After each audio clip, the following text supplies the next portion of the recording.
Howdy, y'all. It's Reese, aka Bearman Prime, on this November 24th. Welcome back to my Read the Bible in a Year series. Thank you again for joining me. God bless you all.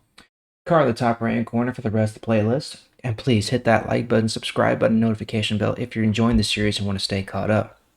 All right, so today we're moving on from Romans and we're going to the next letter that Paul writes, or at least the one that's given next in the book, and that is the letter of First Corinthians. So this letter was written by Paul around 55 AD, so a couple years before he wrote Romans. And this one was written near the end of his 3-year ministry in Ephesus during his third missionary journey. And it was written to the church in Corinth. So he's in Ephesus at the time, and he writes this letter to the church in Corinth. And the purpose of this letter for the Corinthians was to identify the problems that were occurring in the Corinthian church. A lot of issues going on there, trying to reconcile their new life in Christ with their previous behaviors. So he's trying to identify what those issues are, offer them solutions, and then to teach the believers how to live for Christ in a corrupt society, which I think we can all take something from that even today. So let's begin today in 1 Corinthians chapter 13, where Paul is going to tell us to let love be our guide. So 1 Corinthians 13, starting in verse 1. I may speak in different languages, whether human or even of angels, but if I don't have love, I am only a noisy bell or a ringing cymbal. I may have the gift of prophecy, I may understand all secrets and know everything there is to know, and I may have faith so great that I can move mountains.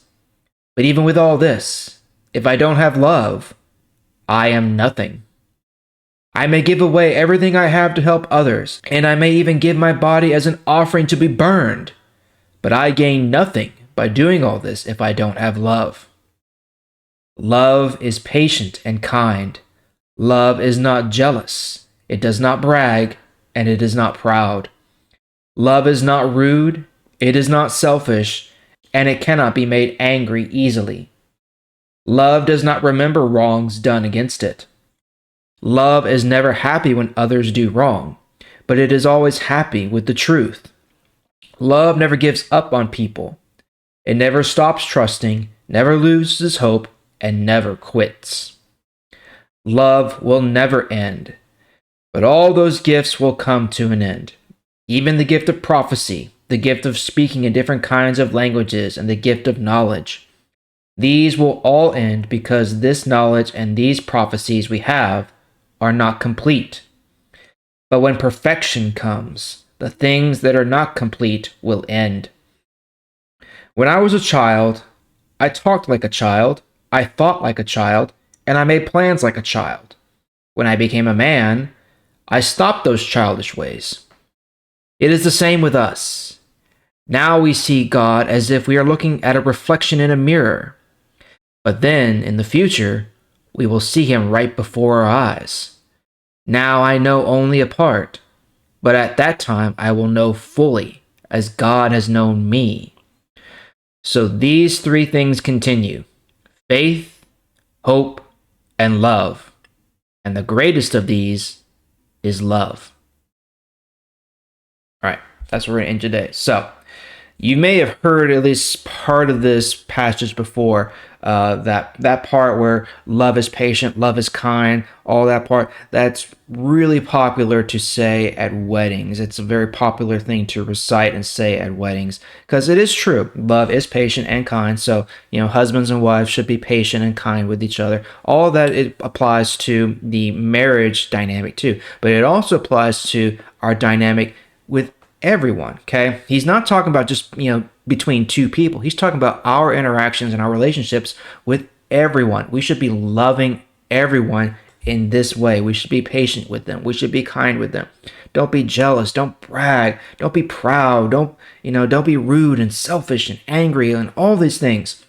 Love should be the guiding force in our life. And remember, what does love mean? What does loving something or someone mean? It means sacrificial service, giving of yourself for the benefit of the other person or whoever without receiving anything in return, right? That's how the marriage dynamic works. We give of ourselves for our spouse. That should be how all of our relationships with others are. We should be giving of ourselves for their good, not ours, right?